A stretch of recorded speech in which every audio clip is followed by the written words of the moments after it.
जीने की इच्छाएं मर रही हमारी, कोई ख्वाहिश नहीं है भाई। खुदकुशी हराम है, इसलिए वक्त पहले गुंजा सकते, अदरवाइज हम जैसे लोगों के लिए नहीं बनी है भाई यह दुनिया। हाय फ्रेंड्स, मैं हूँ वीर। आज के इस वीडियो के अंदर मैं आप लोगों को ढांढा न्योलीवाला की स्टार्टिंग लाइफ के बारे में सब कुछ अच्छे से बताने वाला हूँ, और उनके सॉन्ग्स क्या सच में इतने अच्छे होते हैं या उन्हें बस ओवर हाइप कर रखा है। इन साथ में ये भी बताने वाला हूँ कि इन सॉन्ग को सुनने से इंडियन यूथ गलत डायरेक्शन में मूव हो रहा है या ऐसा कुछ भी नहीं है। तो इन सब के बारे में मैं क्लियर करने वाला हूँ, और साथ में मैं मेरा ओपिनियन क्या है वो भी बताने वाला हूँ। एंड हाँ, यूट्यूब पर ढांढा न्योलीवाला के ऊपर ये ऐसा ओनली वीडियो है जिसमें इतनी डेप्थ में जाके बात करी गई। तो ठीक है, स्टार्ट करते हैं। ढांढा न्योलीवाला का बर्थ 21 मई 1998 को हरियाणा के हिसार डिस्ट्रिक्ट के न्योली कला गांव में हुआ था। भाई का रियल नेम प्रवीण ढांढा है। एंड प्रवीण भाई के घर में 5 फैमिली मेंबर है। उनकी मम्मी, पापा जो कि एक टीचर है, और उनका छोटा भाई एंड उनकी वाइफ। प्रवीण भाई एक मिडिल क्लास फैमिली से आते हैं। उनका पूरा बचपन गांव में बीता था। इस वजह से उनको हरियाणा कल्चर से बहुत ही ज्यादा लगाव है, और उनका ये लगाव आप उनकी सॉन्ग्स में भी फील करोगी। तो ढांढा ने अपना first song debut Afghan song से किया, जो 2020 में आया था। ये सॉन्ग इतना ज्यादा पॉपुलर नहीं हुआ था, पर ठीक ठाक हरियाणा में चल गया था। पर 2 साल बाद उन्होंने 2022 के अंदर उनका song up to you release किया। ये सॉन्ग इंस्टा रील पर बहुत ही ज्यादा वायरल हुआ। तो हाँ, इस सॉन्ग की वजह से लोग उनको जानने लगे थे। फिर वो सॉन्ग रिलीज करते गए, उनको सपोर्ट करने वाले उनके फैंस इंडिया में और भी बढ़ते गए।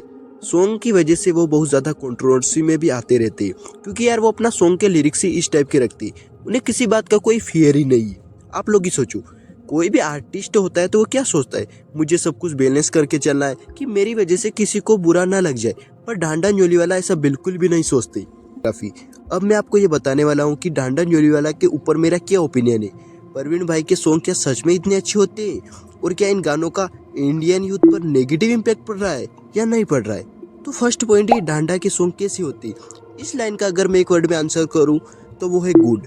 हो सकता है किसी को पूरे ही बुरे लगते हो, पर मैं यहाँ पर अपना ओपिनियन शेयर कर रहा हूँ, और मुझे म्यूजिक की इतनी ज्यादा नॉलेज नहीं है, तो ये भी हो सकता है प्रवीण के सॉन्ग सच में अच्छे भी हो, पर नेक्स्ट लेवल तो नहीं है। इतना तो मुझे पूरी तरीके से पता है।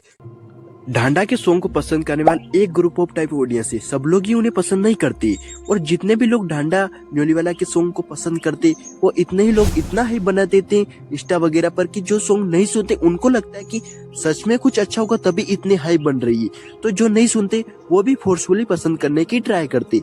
तो मेरा फाइनल आंसर यही है कि सॉन्ग अच्छे होते, पर इतने भी अच्छे नहीं होते जितनी उन सॉन्ग की हाइप बना देते। ढांढा के फैन उनके सॉन्ग की हाइप अलग ही लेवल की कर देते, इवन सॉन्ग इतना अच्छा नहीं होता फिर भी। तो सेकंड पॉइंट है कि क्या इन सॉन्ग का यूथ पर नेगेटिव इम्पैक्ट पड़ रहा है। तो मेरे अनुसार गानों का यूथ पर किसी भी प्रकार का इम्पैक्ट ना के बराबर ही पड़ता है, पर इतना ज्यादा फर्क नहीं पड़ता, क्योंकि जो लोग ढांढा के या इसी टाइप के सिंगर के गाने सुनते तो वो बस एंजॉयमेंट के साथ सुनते, इवन उनको लिरिक्स भी समझ नहीं आ रहे होते, वो बस ऐसे ही वाइब करते। और किसी भी चीज का इम्पैक्ट हम पर कब ज्यादा पड़ता है, जब हम उसे अपनी आंखों से देखते, उसे वीडियो फॉर्मेट में देखते। पर ज्यादातर टीनेजर्स बस सॉन्ग को सुनते और उन्हें लिरिक्स भी समझ नहीं आ रहे होते। तो हाँ, सॉन्ग का इतना इम्पैक्ट तो नहीं पड़ता है मेरे अकॉर्डिंग टू। आप लोग कहोगे तो इसका मतलब ये कि इन सॉन्ग का जरा भी गलत इन्फ्लुएंस नहीं है, तो ऐसा तो नहीं। भले ही प्रभाव इतना ज्यादा नहीं है, पर कुछ तो है, क्योंकि जो कोई भी इन सॉन्ग को इंस्टा पर देखता है, उसमें जो रील प्ले हो रही होती है, वो जो एक्चुअल सॉन्ग होता है उससे भी ज्यादा रील प्रॉब्लमेटिक होती है। वो पूरी रील हवाबाजी टाइप होती है, उसमें गुंडागर्दी को पॉजिटिव वे में दिखाया जाता है। तो अगर कोई बच्चा उनको देखेगा तो उनको सही लगेगा कि ये काम तो सही है। तो मेरे अकॉर्डिंग ज्यादा प्रॉब्लमेटिक सॉन्ग्स नहीं, उन सॉन्ग्स पर जो रील चल रही है वो प्रॉब्लमेटिक है। पर ये बात सुन के आप लोगों में से कुछ लोग कहेंगे, अगर ये सिंगर्स ऐसे गाने बनाए ही नहीं तो ये रील कैसे बनेगी। तो हाँ, सिंगर्स की भी ये जिम्मेदारी अवश्य बनती है कि वो लोग लिरिक्स का ध्यान रखे, कुछ ज्यादा ही over the top lyrics add ना करे जिसमें क्राइम को भी जस्टिफाई हो। तो ठीक है, वीडियो कैसा लगा कमेंट से बताओ। बाय।